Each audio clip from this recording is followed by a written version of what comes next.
पाकिस्तान में दिखने लगा है। पानी रोके जाने के बाद पाक में नदियां सूखने लगी हैं। भारत ने सिंधु जल समझौता स्थगित कर दिया है और यही वजह है कि पाकिस्तान जाने वाली जो नदियां हैं वो पानी उनका कहीं ना कहीं थमा हुआ नजर आ रहा है। रिपोर्ट आपको दिखाते हैं।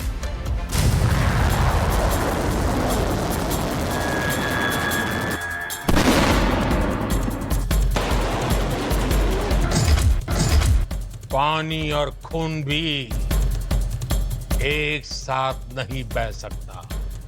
पहलगाम हमले के बाद भारत ने पाकिस्तान को सबक सिखाने की ठान ली है। ऑपरेशन सिंदूर के तहत पाकिस्तान में घुसकर आतंकी ठिकानों को निस्तनाबूद किया गया। तो सिंधु जल समझौता रद्द कर प्यासा मारने की भी तैयारी है। पीएम मोदी ने साफ कह दिया है कि पानी और खून एक साथ नहीं बहेगा। पाकिस्तान को भारत के हक का पानी नहीं मिलेगा। भारतीयों के खून से खेलना पाकिस्तान को महंगा पड़ेगा।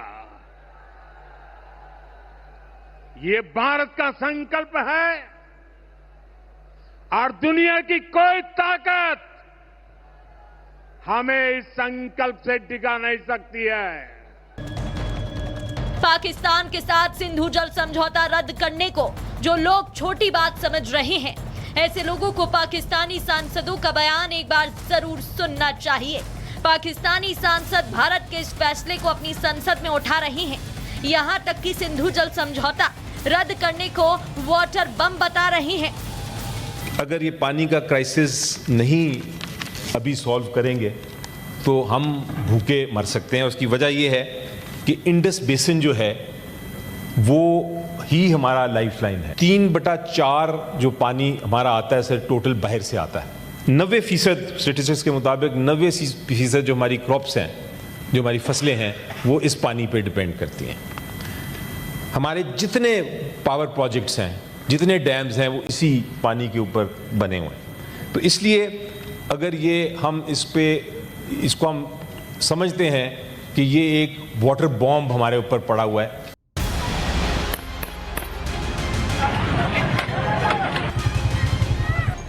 सिंधु जल समझौता रद्द करने का पाकिस्तान में असर दिखने लगा है।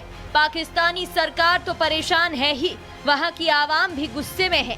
पाक जिसके सिंधु प्रांत में विवादित नहर बनाए जाने के खिलाफ लोगों में गुस्सा है।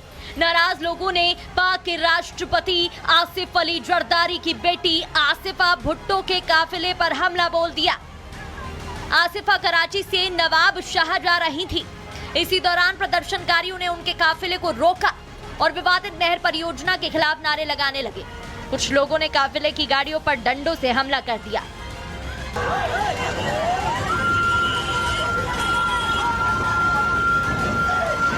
पाकिस्तान में पानी के लिए मारामारी की ये कोई पहली तस्वीर नहीं है। इसी हफ्ते कुछ लोगों ने सिंध प्रांत के गृह मंत्री जियाउल हसन लंजर के घर हमला बोल दिया था। इस दौरान मंत्री के घर से फायरिंग और तोड़फोड़ की तस्वीरें भी सामने आई थी।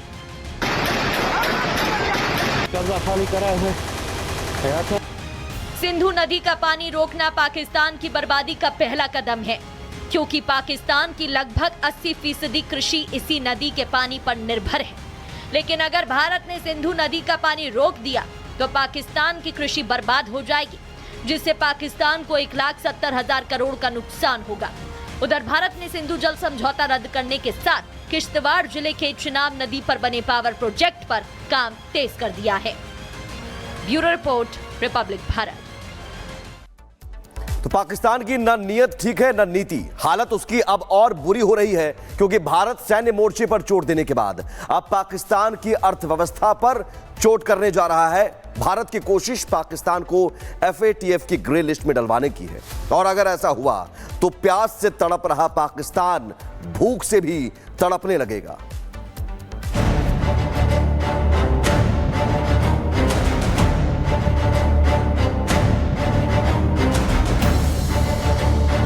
पाकिस्तान ने सपने में भी नहीं सोचा होगा कि भारत पहलगाम आतंकी हमले का इतना तगड़ा बदला लेगा। भारत की तरफ से सैन्य कार्रवाई का ऐलान कुछ समय के लिए स्थगित तो जरूर हुआ है, लेकिन सैन्य कार्रवाई को छोड़ दें तो भारत का चौतरफा प्रहार तो जारी ही है।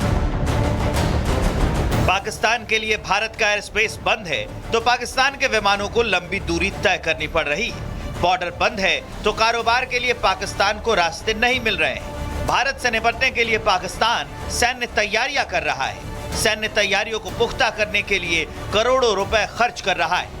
और सबसे बड़ी बात कि पहले पाकिस्तानी इंडिया आकर कम खर्चे में गंभीर बीमारियों का इलाज करवा लेते थे, लेकिन वीजा रद्द होने से पाकिस्तानी अब इलाज के लिए भी भटक रहे हैं। पाकिस्तान की जो बची खुची कसर रह गई है, भारत सरकार ने उस बची खुची कसर को निकालने का भी पूरा बंदोबस्त कर लिया है। ऑपरेशन सिंदूर से आतंक पर गहरी चोट देने के बाद भारत पाकिस्तान को FATF की ग्रे लिस्ट में डलवाने का प्लान बना रहा है ताकि पाकिस्तान को मिलने वाली खैरात बंद हो जाए, और अगर ऐसा हुआ तो पाकिस्तान पूरी तरह कंगाल हो जाएगा। अब भारत ने दो टूक साफ कर दिया है। हर आतंकी हमले की पाकिस्तान को भारी कीमत चुकानी पड़ेगी, और ये कीमत पाकिस्तान की सेना चुकाएगी, पाकिस्तान की अर्थव्यवस्था चुकाएगी। क्योंकि साल 2018 में जब भारत ने दमखम लगाकर पाकिस्तान को FATF की ग्रे लिस्ट में डलवाया था तो पाकिस्तान को तगड़ी आर्थिक चोट पहुंची थी। विदेशी निवेशकों ने पाकिस्तान में निवेश बंद कर दिया था। पाकिस्तान को मिलने वाली अंतर्राष्ट्रीय वित्तीय सहायता भी कम हो गई थी। पाकिस्तान पर दुनिया भर के देशों ने निगरानी बढ़ा दी थी। दुनिया भर के देश नजर रख रहे थे कि कहीं पाकिस्तान IMF और मित्र देशों के लिए कर्ज का इस्तेमाल आतंकियों को फंडिंग देने में तो नहीं कर रहा है। और सबसे बड़ी बात कि पाकिस्तान पर कई तरह के प्रतिबंध लगाए गए थे जिससे उसकी साख को बड़ा नुकसान पहुंचा।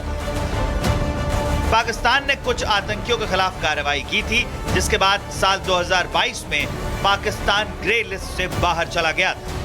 अब भारत ने एक बार फिर पाकिस्तान को FATF की ग्रे लिस्ट में धकेलने की पूरी तैयारी कर ली। सूत्रों के हवाले से खबर है कि भारत सरकार पाकिस्तान को ग्रे लिस्ट में डालने के लिए FATF से बात करेगी, और अगर भारत पाकिस्तान को FATF की ग्रे लिस्ट में डलवाने में कामयाब रहा तो विश्व बैंक की तरफ से पाकिस्तान को अगले महीने मिलने वाले $20 अरब के कर्ज वाले पैकेज को भारत रोक सकता है। अगर भारत कामयाब हुआ तो पाकिस्तान को विश्व बैंक से अगले महीने मिलने वाले 1,70,000 करोड़ भी नहीं मिलेंगे। इसी डर से पाकिस्तान तिलमिलाया हुआ है। पाकिस्तान ये जान रहा है कि सैन्य कार्रवाई करने के बाद प्रधानमंत्री नरेंद्र मोदी अब पाकिस्तान की आर्थिक तौर पर कमर तोड़ने में जुटे हैं। सुनिए आप आतंकियों को पनाह देने वाला पाकिस्तान भारत के चौतरफा प्रहार से कैसे फड़फड़ा रहा है।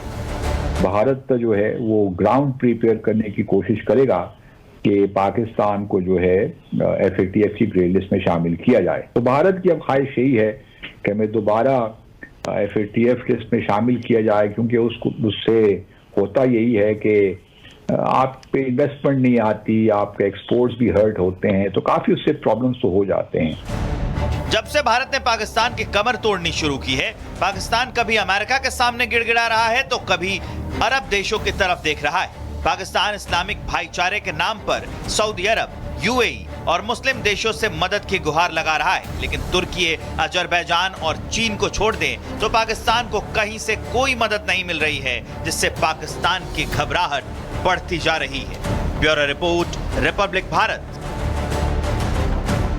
और आतंकिस्तान की एक और हैरान करने वाली तस्वीर आपको दिखाते हैं। 11 एयरबेस तबाह हो गए हैं पाकिस्तान के, और इसके बावजूद सेना के द्वारा पार्टी की जा रही है। असीम मुनीर के फील्ड मार्शल बनने की खुशी में ये पार्टी की गई है। तस्वीरें जरा देख लीजिए कि किस तरीके से मुनीर को पार्टी में बधाई दी जा रही है। अब आधा जो पाकिस्तान है, बल्कि पूरा पाकिस्तान भूखा बैठा हुआ है और ये इस तरीके से पार्टी करते हुए नजर आ रहे हैं। अब असीम मुनीर के फील्ड मार्शल बनने की खुशी में ये पार्टी दी गई है, जबकि 11 एयरबेस इनके तबाह हो चुके हैं।